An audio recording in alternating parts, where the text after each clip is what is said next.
Hello, everyone. This is Nat Turner with another episode of Couch Sessions. I hope everybody is doing wonderful today. I am very, very excited because I have a very special person on the podcast today, and her name is Tam Dillon. And Tam, I just got to dote on you for just a minute, okay? So if you permit me to do that. So Tam Dillon, I don't know if you guys listened in the last podcast episode, and I encourage you to go back and listen to episode 2 if you haven't done that already. But Tam is more than my spiritual coach. I consider her a personal friend. I will tell you a quick backstory, and then Tam, I will let you talk. I promise. Um, I met Tam. I want to say this is probably about 3 or 4 years ago at an event, and I was in a different part of my life at that point. And I don't know if you or anybody who listens to this has had the experience where you meet a person, and when you meet this person, you can tell that the person is solely focused on you in that moment. It's like a moment in time where it is just like you are supposed to be there and you're supposed to meet that person, and you feel like you're the only person in the room. That's how I felt when I met Tam. That is how I felt when I met Tam. And then I didn't see her for a while. And I walked into a store and I hear somebody with this beautiful South African voice call and say, "Hello, Nat." And I'm looking, and here this person is again. And I think that there are things that the divine and the universe orchestrate and have keep coming back before you because you're supposed to connect. So that's my short story with Tam. And so I want to introduce y'all to Tam Dillon. Welcome to the show, Tam. How are you? I'm good. Thank you for having me. I'm really excited about being here. Me too. I'm so excited. I'm so excited. And thank you for your flexibility. I will just say that. Thank you for your flexibility with coming onto the show and recording. So, Tam, there's a lot that we could talk about. And, we might have to have you come back down the road again. But I just want to unleash you to just tell your story. You are you handle a lot of things as a spiritual coach, mentor, self-development, all these things. And I just kind of want to segue into kind of like the story of how you got started. Okay, so with the coaching and the mentoring, that's a pretty new pivot for me in my profession as someone who's worked in different holistic therapies for more than 20 years. The coaching and the mentoring is a new pivot for me. Mhm, Uh, my journey started back when I was 15. I was such a curious teenager, and I grew up in a really open-minded house. My parents have always said to me, as long as you're safe, and you're happy with what you're doing, go for it. Like do whatever you want. So mhm, I was very, very fortunate. Like I had books on magic and witchcraft and tarot and shamanism and all this stuff at the age of 15. mhm, Got given my first pack of tarot cards, and that was my very first modality was tarot. My mhm, older brother gave me my first set of cards, and he said, I think these would really suit you, and all the different things that you've been studying and looking into. And he wasn't wrong. I mean, 25 years later, I haven't put the cards down. The way that I work with them has changed over the years. So coming into my early 20s, I dabbled around a bit with, reading for other people, and I found that I had a natural affinity for just knowing what was going on for a person, and reading them was pretty easy for me. And that's when I kind of almost like a part-time gig started reading professionally alongside the different corporate jobs that I had. And then eventually in 2011, I left my last full-time corporate job and completely went into reading tarot and holistic therapies like permanently. Like that was my full-time job. Um, from there, I added energy healing, and those were my two modalities for a number of years, right through till when I moved to Southeast Asia. And then when I left Hanoi in 2018, I made a very big decision to retire from reading tarot, um, and retire from doing energy work for other people. Mostly it was from burnout, from dealing with very poor questioning over the years, bad clients. Mm, And I could see that there was a huge lack of education around particularly tarot, but also just holistic therapies in general. mhm, And so I did a course in mindfulness, a couple of coaching courses, and I started to pivot around into more of like an educational role where, let me rather teach people how to do this stuff for themselves. And I definitely noticed a huge difference between, giving people the answer in a reading and helping them find the answer for themselves through teaching them how to use the tool. yes. But where I was, because I'd moved to the upstate of South Carolina in 2020 to join my husband, who's from here. Mhm. um, yeah, I moved to the buckle of the Bible Belt with my holistic therapies, and I was like, Yes. well, I'm sure there's a market for it there. The market is here, but it's small and it's a difficult market to get into because everyone's hiding. Mhm, People want to try the therapies, they want to learn the tarot cards, but also they're terrified to, dabble in those realms because they don't fully understand it. And from a good 2 3 years of kind of banging my head against the Bible's buckle on the belt, mhm, I eventually hit a bad burnout and put everything to one side. And I was like, let me just put all this aside for now, and let's just go get a regular job and come back to this and see if this is still something that I want to do. And maybe I need to just shift everything around. Like, I don't know. I don't have the capacity to think about it right now. And then coming into early last year, I started to get clarity on my marketplace isn't here in the upstate, and that's cool. My mhm, marketplace is probably online and in the rest of the world, and mhm, that's great. But how can I get there, and what would that look like? And that's when I started to shift more and more towards that coaching and that mentoring role. I've been working with these modalities and within the realm of spirituality for 20 odd years. I sit with a wealth of knowledge. People have always said, like, so much, like you have so much information. mhm, So why not, step into roles where I can um, do the education that I'm very passionate about, but also um, guiding and mentoring other people that have also walked journeys like I have, people that have these natural gifts, and they're navigating this path by themselves. And also the tools that I work with, I've worked with these tools personally for years, and they've helped to grow and develop the person that I am today. I mean, I have fantastic self-awareness. I'm great at like regulating my emotions. I manage all the hard stresses and strains through life pretty well. And mhm, that's because of the tools that I've got. So it's like, well, how can I kind of package that and, offer these tools to other people? And that's why I was like, okay, let's do coaching where you help people build toolboxes for themselves. mhm, And that's when I came into this year, and I'd done that full pivot into coaching and mentoring. So the mentoring is for people that have natural gifts and abilities to um, just walk the journey with them and give them that guidance that for me, 20 years ago, I would have loved someone to step on my path and be like, hey, I know where it is you're trying to go. Let me help you get there. mhm. And then there's the self-development side where it's you're struggling with life. Let me teach you some tools that can help you with that struggle, to ease that struggle. And that's pretty much how I made the pivot from, being handed a pack of tarot cards 25 years ago to now coaching and mentoring other people. That's that's so cool. It's really, I love how you said you just stepped into it. It was like, you had the support of your parents just to kind of fly. Mhm. And I think that that's crucial.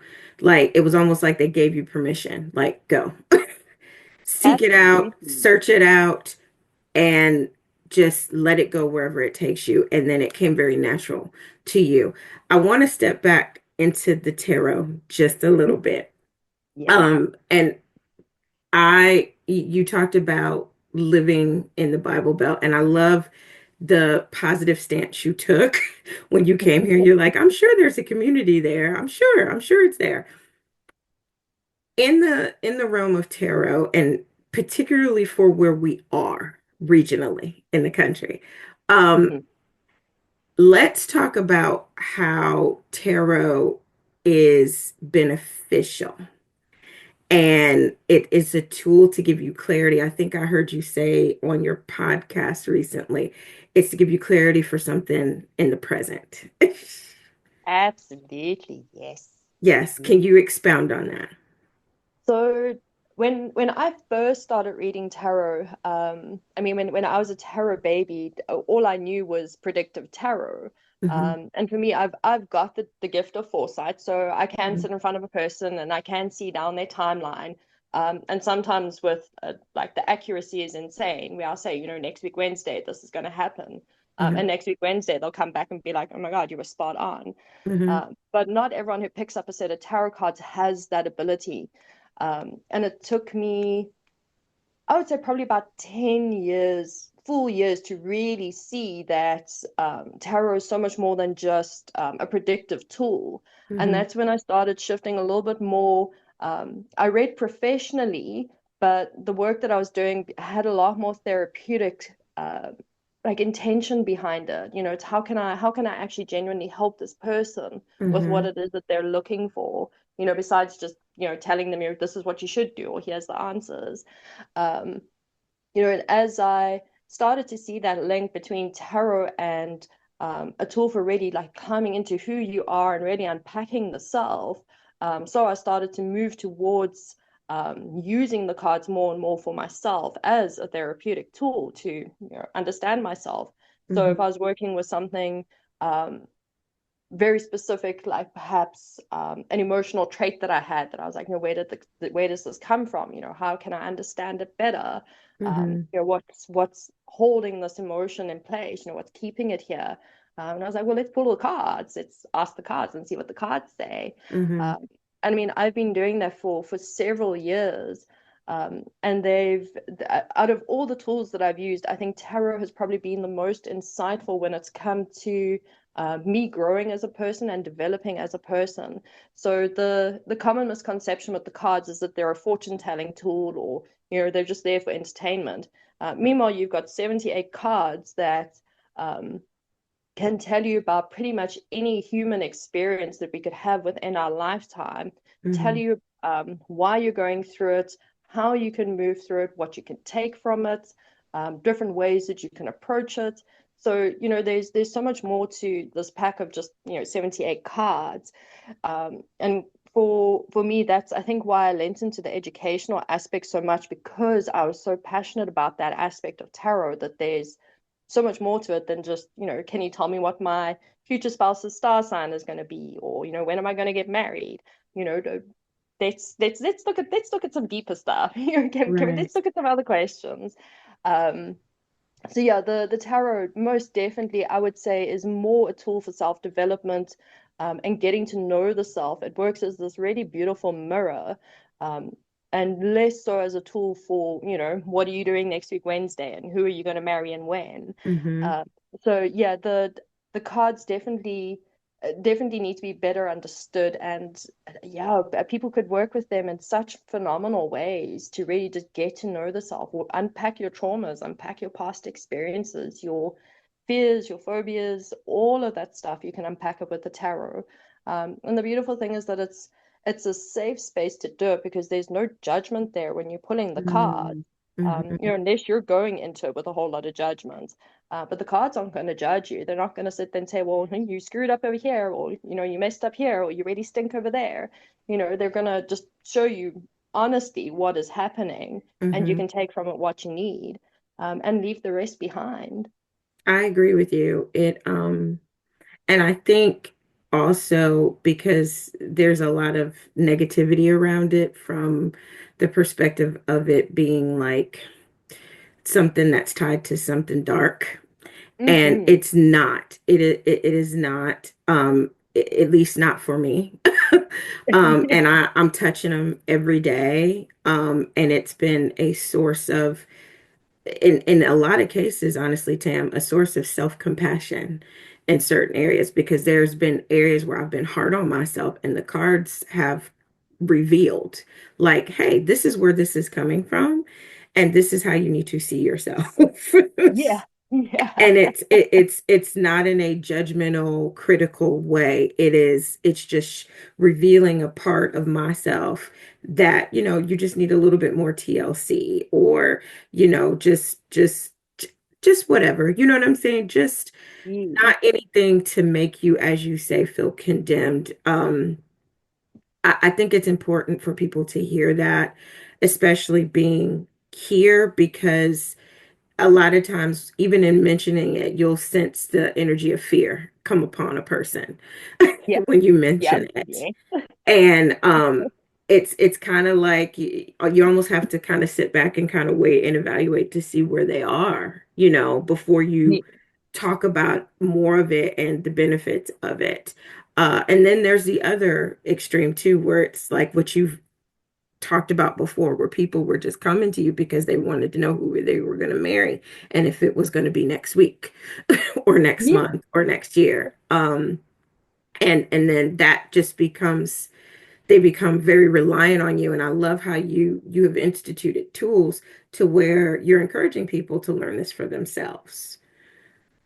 Yeah, you've hit on such a prominent point there where that over reliance Hmm. on people who you read tarot or and any holistic practitioner. Hmm. I've seen it time and time again with myself and with other readers, other practitioners, clients, just repeat clients coming in over and over with the same consistent thing. And it's like they're coming in with like a sense of desperation that this person outside of me is going to fix my problem. You're going to pull this magic card and it's going to fix everything that's going on for me, or you're going to realign my chakras and my life is going to miraculously turn around. Hmm. And so there's almost like a it's almost like an addiction that forms Hmm. for some people, and like I've got to constantly just be outside of myself and have this other therapist just doing the stuff for me. Hmm. And when I saw that, that was one of the biggest things that really, besides the burnout, that was one of the biggest things that really pushed me to retire from reading, Hmm. and lean into that educational side, because that's one of the sides of the education that I do, is that over reliance on these therapies is not healthy. When I work with my clients, where some we're working long term, some we're working short term, but I'm working with whatever term that client needs. For me to, if I'm looking at a client and they're constantly coming back and they're kind of holding on to me and clinging to me, I'm going to address that with them. It's like, hey, we need to work this relationship out, Hmm. because you need to be able in a couple of months' time not have to need me, not have to work with me. That's the point in working with me. I'm not here for the long haul. I don't want to hold your hand for the rest of your life. I want Yes. to equip you with what you need. And then if you do need extra assistance further down the line, let's go for it. But having that consistent, unhealthy like clinging of clients, Hmm. it shouldn't be entertained. And I see so many people in the wellness world doing that, and it's sad. It's sad for them and it's sad for their clients. It is because it's a codependency that forms. Hmm. It's a Absolutely. codependency, and we all, I mean, it just like you said in the beginning, you started with the tarot cards and then you went into energy work. At some point in that journey, Tam, you had to get really in touch internally with yourself and the voice, the intuitive voice, all of that. You had to just get to know it. Yep. And you can't do that if the voice is somebody else. Absolutely, absolutely. Yeah, you gotta know the difference between you and your authentic voice and all the noise that sits on the outside. Yeah, Yeah, absolutely.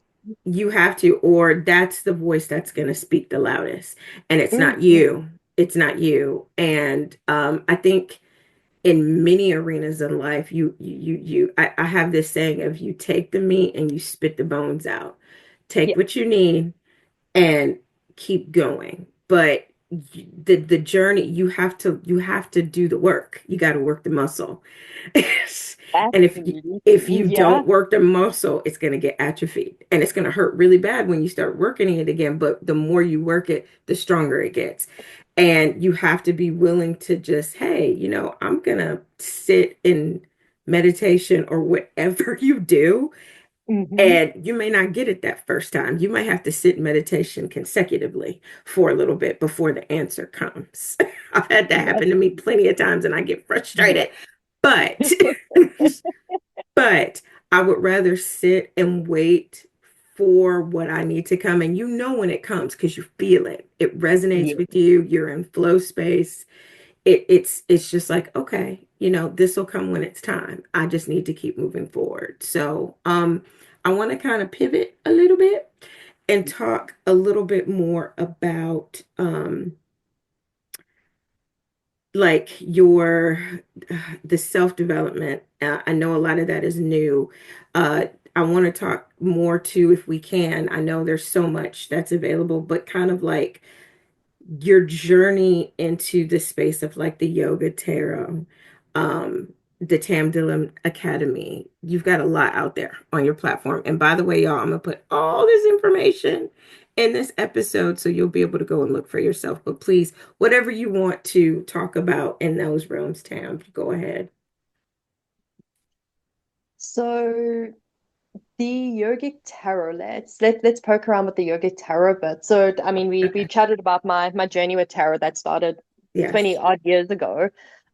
Yoga, my journey with yoga started, if I've calculated things correctly, about 15 years ago. Hmm. And what brought me to yoga is what brings most people to yoga. They've got a lot of pain in their body, they've got a lot of stress.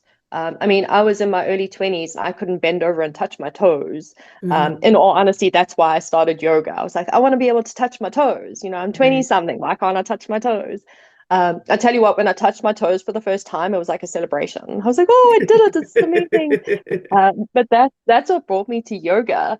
Um, and my yoga practice was, as with most people in this day and age, their yoga practice is purely physical because I didn't know that yoga had all of this amazing philosophy sitting behind it until 2021 when I started my yoga teacher training and we started Mhm. unpacking the philosophy of the Yoga Sutras.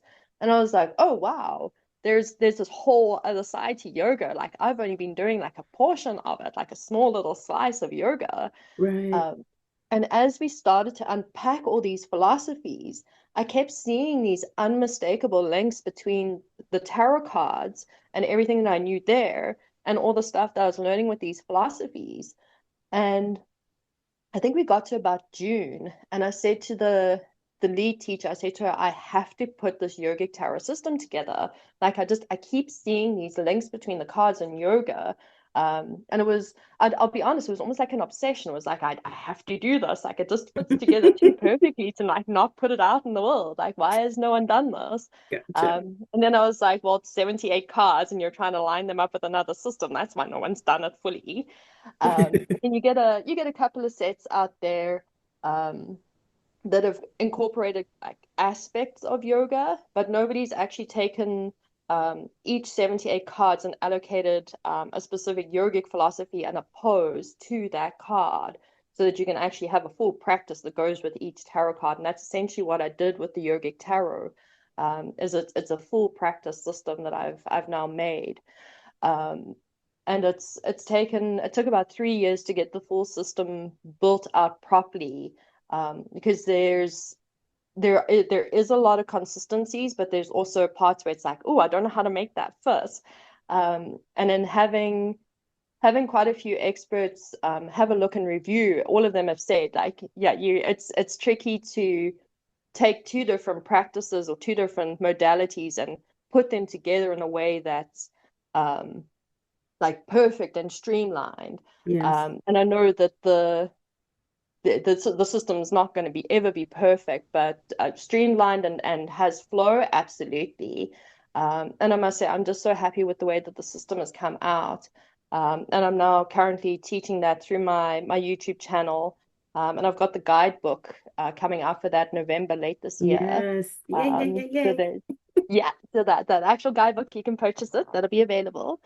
Um, and that I think the yogic tarot has probably been my biggest passion project. I mean, I've written a couple of books, I've put different courses together, I've worked on different projects, but I would say the yogic tarot has probably been my biggest passion project because two of my favorite practices, two of my favorite modalities just blended together um, into this nicely wrapped up, practice that I now have. It feels a lot more whole and holistic.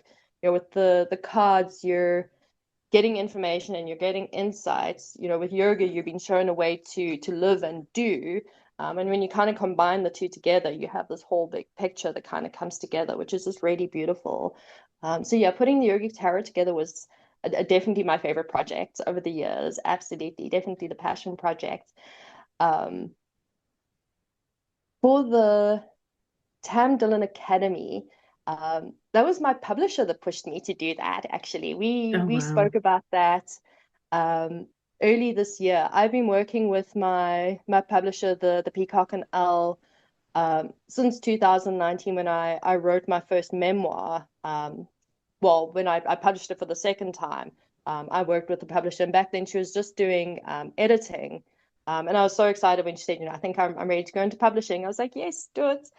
Um, and I was chatting to her earlier this year, and she said, you have so much to teach. Why don't you think about, starting like, the Tam Dillon Foundation or the Tam Dillon Institute? And I'm like, these are Mhm. all really big words. It's just me. Who am I to have a whole institute behind me? And I'm like, well, she's not wrong. Like you have so much information like behind you. You've taught courses, you've put courses together before. It's nothing different. You're just branding it differently. That's all. So I kind of had to put my imposter out the way and be like, Mhm. let's do this. And yeah, the Tam Dillon Academy was born this year. I've got a couple of courses that I have rolling out throughout the year. My books are going to be going up onto the Tam Dillon Academy as well. One will be up from next month, and that is the third edition of my Otter Tarot guidebook that releases again next month, which will be Yes. available on the Academy. So the Academy's new and still being built out, but I'm really glad that she pushed me to do it.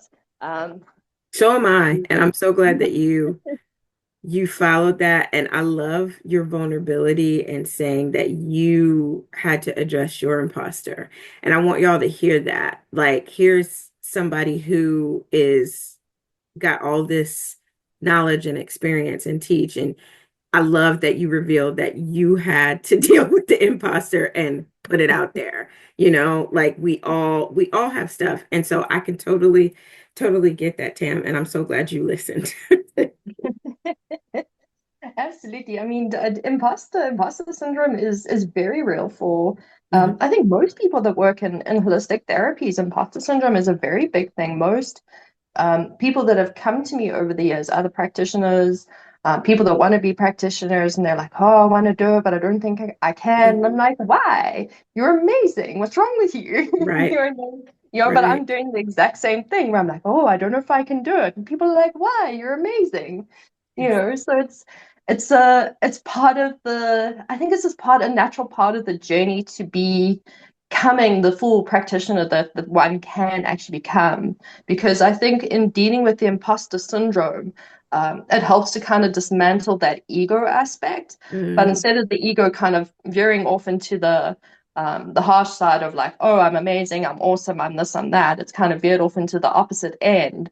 But either way, you can pull it back into that middle line where it's like, that you're offering all this amazing value to the world, yes. and that there's nothing about you or what you're doing that's wrong or incorrect, because every time you get up to do it, it just feels so amazing. So like, yes, this is right. This is what I'm supposed to be doing. And all honesty, that's what's kept coming me back to doing my work is like, yes, this is amazing. I love this.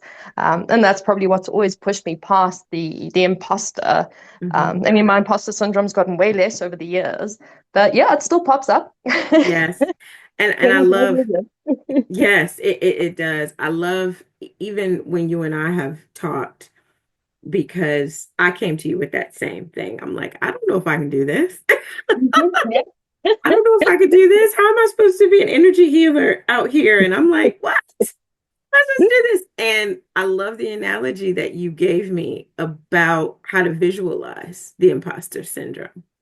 Yes. And can we touch on that just a little bit? Because it's actually kind of Yes. funny now when I think about it, and so I laugh when I do it. So the trick that I taught you was see your imposter, like personalize them, give them a look and a feel, and stick them in a business suit if you need to, if they need to be taken seriously. And then shift that perception of the imposter into, having a big bright red nose or big floppy shoes, or Mm, give them a clown's face.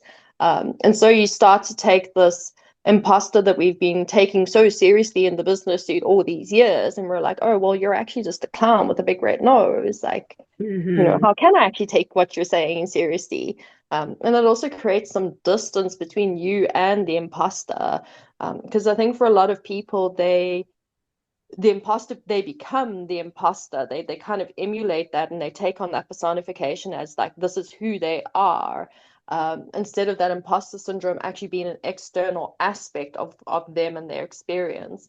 And what that does is it's, oh, there's my imposter over there in the suit with the big bright red nose, separate from me. I don't Yes. own it. I don't possess it. It's not a part of me. It's separate. Um, and when something's separate from you, you can always take it and put it somewhere else. You can, throw it in the bin if you want to. You can put it outside. So that distance is one of the things for me personally, creating distance between me and my imposter syndrome has helped hugely, because it's not something I have to take ownership of. It's not like, oh, I have to own this imposter. It's like, oh, this imposter doesn't know what they're talking about. They've got a big red nose and floppy shoes. hmm I don't need to know this person at all. They can go sit in the bin. I'm good with that. Yes. I call it the hater in the corner. Yeah. Exactly. The Go hate hater in the someone corner. Yeah, else. that's what I call it. I love that. I love that exercise that you gave me. Tam, so can we talk about critical mass Yes. and the community, which I am like, oh, it's okay. I'm gonna let you talk about it.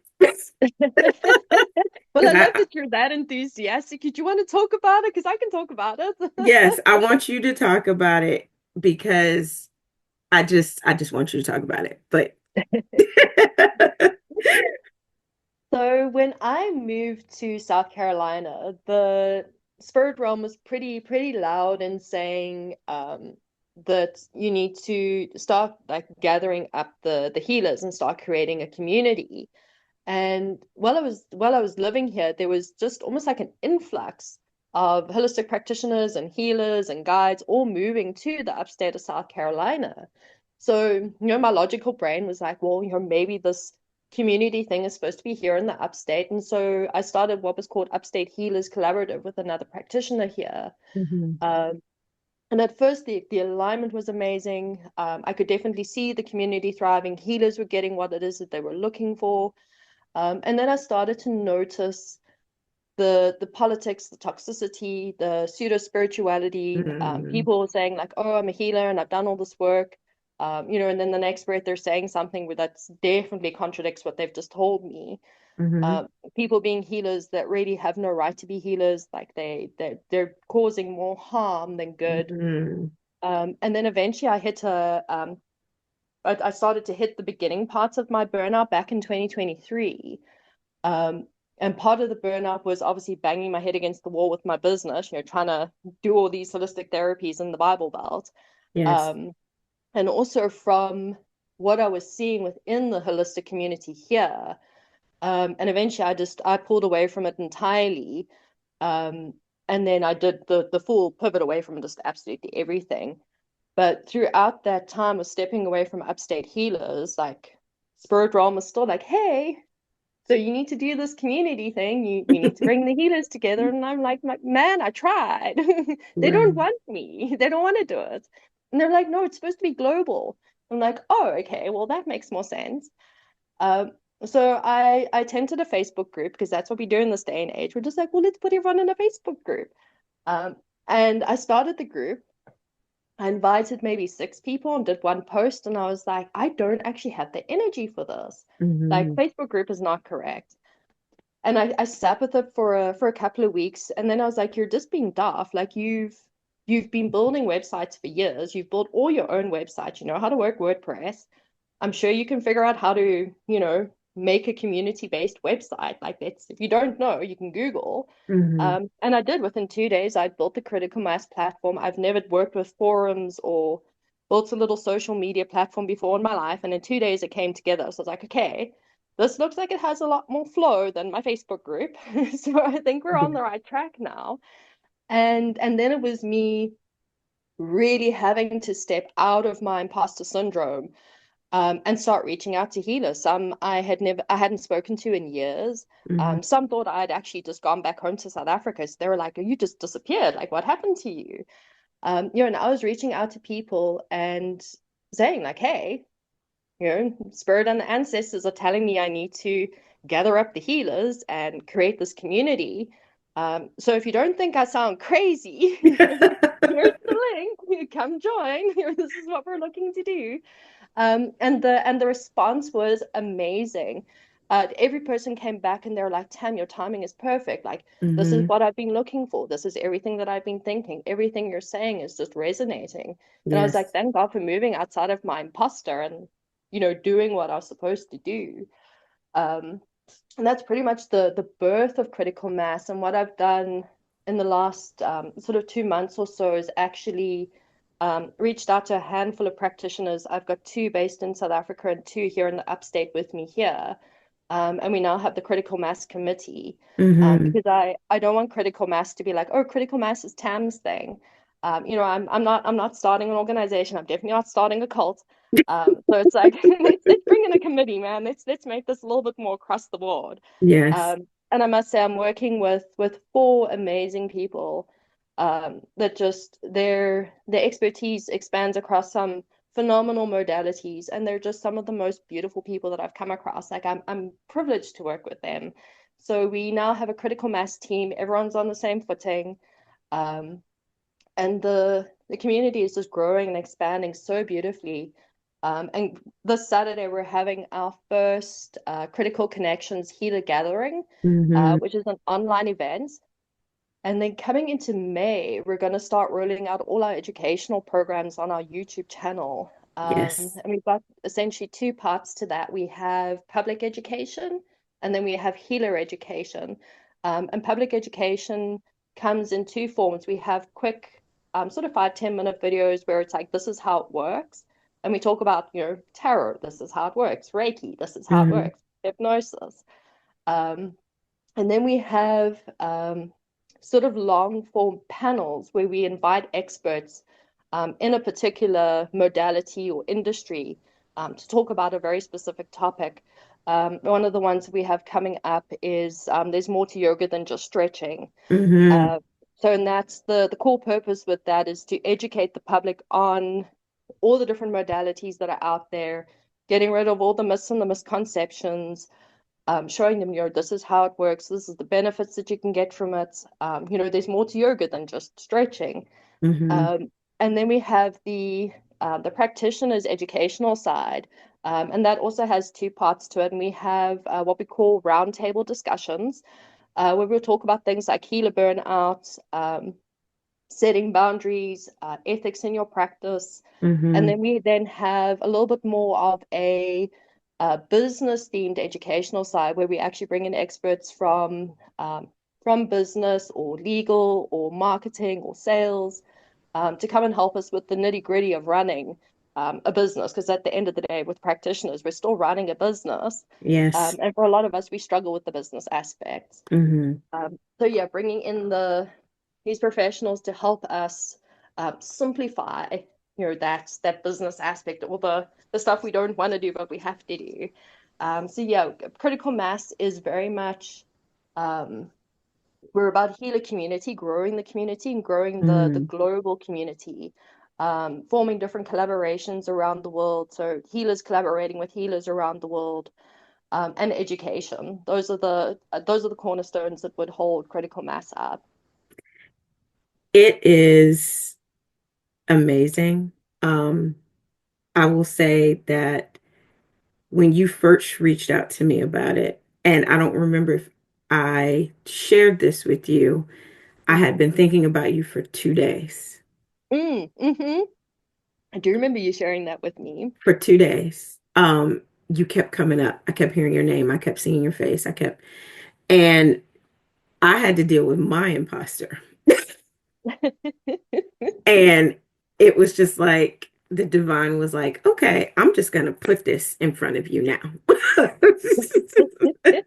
I'm going to have her reach out to you because I literally pulled up Facebook and was getting ready to send you an audio message. Hey, Tam, I haven't talked to you in a while. I've been thinking about you the last couple of days and I have no idea why. And then the next thing you know, I have an audio message from you. So you want to talk about divine aligned timing? Oh, yes, yes, absolutely. Yeah, it was Um, all of that. it was divine aligned timing, and what would happen if I'd let my imposter get the better of me? Right. 'Cause I wouldn't have reached out to you, but maybe you would have dealt with your imposter and you would have reached out to me. Yes. Um, but there's definitely alignments. Alignment in life is a thing. Hmm. And everything happens in the time and the space that it's supposed to. And if we think about it simply, there's 7, 8 billion of us existing at the same Hmm. time, and we're constantly influencing and impacting one another. Someone makes a choice in Australia, your butterfly effect, it happens, it Yes. resonates out and affects other people. So we have that, what we would call the collective consciousness, where Hmm. we are all connected to one another. And I mean, I've just seen it so many times with myself where, um, I'll need something, or I'm waiting for something, or someone needs to pop onto my path and do something for me. And there's nothing that I can actually do about it. Like, it's completely outside of me and outside of my control. Um, but I know that it's something that's needed. And Hmm. it's nuts, as it's supposed to roll through, someone will pop onto my path and be like, hey, I think I need to tell you this, or hey, I Hmm. think I should give you this, or have you thought about that? And it all just rolls up so perfectly into Hmm. a divine aligned timing. Absolutely. Um, and when people try and push against that and they try and force that alignment, and here we can look at yoga as a really great teacher. Um, when we're in a pose and we're trying to force ourselves into that pose, and we're trying to push against when the body's resisting and saying like, hey, don't do that, and we're kind of pushing against what we would call our edge. Hmm. We're gonna land up hurting ourselves. And it's the same thing with life as well. When we're constantly pushing against that edge, saying, oh, but I want it now, and we're looking for instant gratification from the collective. Hmm. We're probably going to land up hurting ourselves. We're going to get upset. Expectations aren't going to get met. But when we take a breath and we settle back into that, I suppose, a process of trust, trust in Hmm. the universe, trust in the self, trust in the process and things unfolding as they need to, we put ourselves back into flow space. All the stress and everything just instantly melts away. And it's not what you need. It'll unfold on your path as it's supposed to.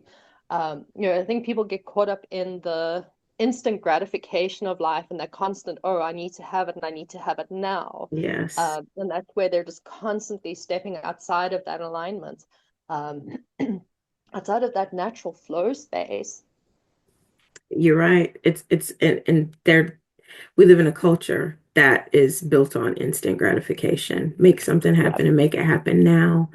Yeah. And when you are in the flow space, there's a waiting. There's a trusting Mm-hmm. and there's a waiting. And that's when again I go back to I use that analogy on the muscles and the atrophy and when you don't work that muscle and Yeah. then you start working it, it's painful. And sometimes the waiting for the flow space can be a little bit painful because you're going Yeah. you want to force something and you can't. It's supposed to happen when it's supposed to happen. And just living in a space of being grounded and having peace until what you need, because what you need will come. What you Always, need, it always always. comes. I always say the universe has your back. It's just you got to be patient and wait That sometime for it. and pay attention as well. Pay attention to Hmm. see when the universe has your back. Because people are like, "Oh, the universe always lets me down." I'm like, No. really? Let's think about that. Like, can you Right. name a time? Exactly. Exactly. It just may not happen when we want it to happen. But I'm excited about critical mass and um, this weekend and what's coming down moving forward in the months ahead. And I think that the space and connecting with people all over the world, even for myself, I I was thinking on a global level. I was thinking, it would be really cool to meet other people in other countries. And this is definitely a space where that's beginning to happen. And That's it makes that's me good. excited. Yeah. And you're not the first practitioner to say that to me. In fact, I would say a good 90% of the practitioners that I reached out to, and most of them came back and said something very similar to what you've just said, where it's like, I've really like I want to travel, I want to meet Mhm. other practitioners and healers, and I want to work with them. So like you coming with this community now being global is like perfect timing. In fact, quite a few people have said, so are we going to be running retreats soon? Like, how Yes. is it working? Like, can Yes. we go and like go to Bali? Yes. Like, Yes. yeah, Yes. I'm here for it. Let's run the retreats. Let's go all the exotic places and do it. So yeah, that's um I love the way that the critical mass is unfolded. I must say, me trusting the process, the critical mass and getting critical mass to where it is now, has been a huge thing in just surrendering to the process and just trusting that as much as the ancestors are telling me to do something pretty crazy, you're like reach out to people and be like, "Hi, Exactly. you're a critical mass. You're part of one of us. You need to come and join." And trusting them. It's been a huge lesson in that, and it hasn't let me down. It really hasn't. Letting go and surrendering to source or the universe. Man, it definitely has its benefits. Yes, it has. Definitely for sure. Exciting. Well, Tam, I have enjoyed having you in this space. I want to kind of segue to closing up, and I want to ask a question. What would you recommend, suggest, or maybe even do yourself as far as somebody who is discovering that they are a healer? Um, what would you recommend? And then what kind of soul work would you recommend? Wow. Um, it's tricky because everyone's so unique. Yeah. I would say read, start educating yourself, get your hands on as many books as you can, and pick a topic because there's so many different topics out there. Pick one that intuitively you're like, oh, this one really feels like there's a pull there. Start there. And because the journey is very intuitive, a lot of the choices that you're making on that journey should be intuitive. So I think the biggest thing is stop where you are. Where are you right now and what are you needing and where it is that you're hoping to go from where you're at, and work from there forwards. And most spiritual practices and modalities will meet you where you are. Tarot absolutely will meet you where you are. Yoga, Buddhism, all of them, they all meet you right exactly where you are, and they'll take you forward to where it is that you want to go. Um, so yeah, invest in some books, pick a specific topic, and know that there's no right or wrong in the journey. Like you can't do your spiritual path wrong. Like there's no such thing. Mhm. You might bump your toe or knock your head, but that's part of the process. That doesn't mean that you're doing something wrong. So yeah, trust in your process and really follow in with the gut and what the gut's telling you. Yes, I love that. I love that. So, and I love how you said everybody's journey is unique, but I also like how you said there's no wrong in it. Absolutely.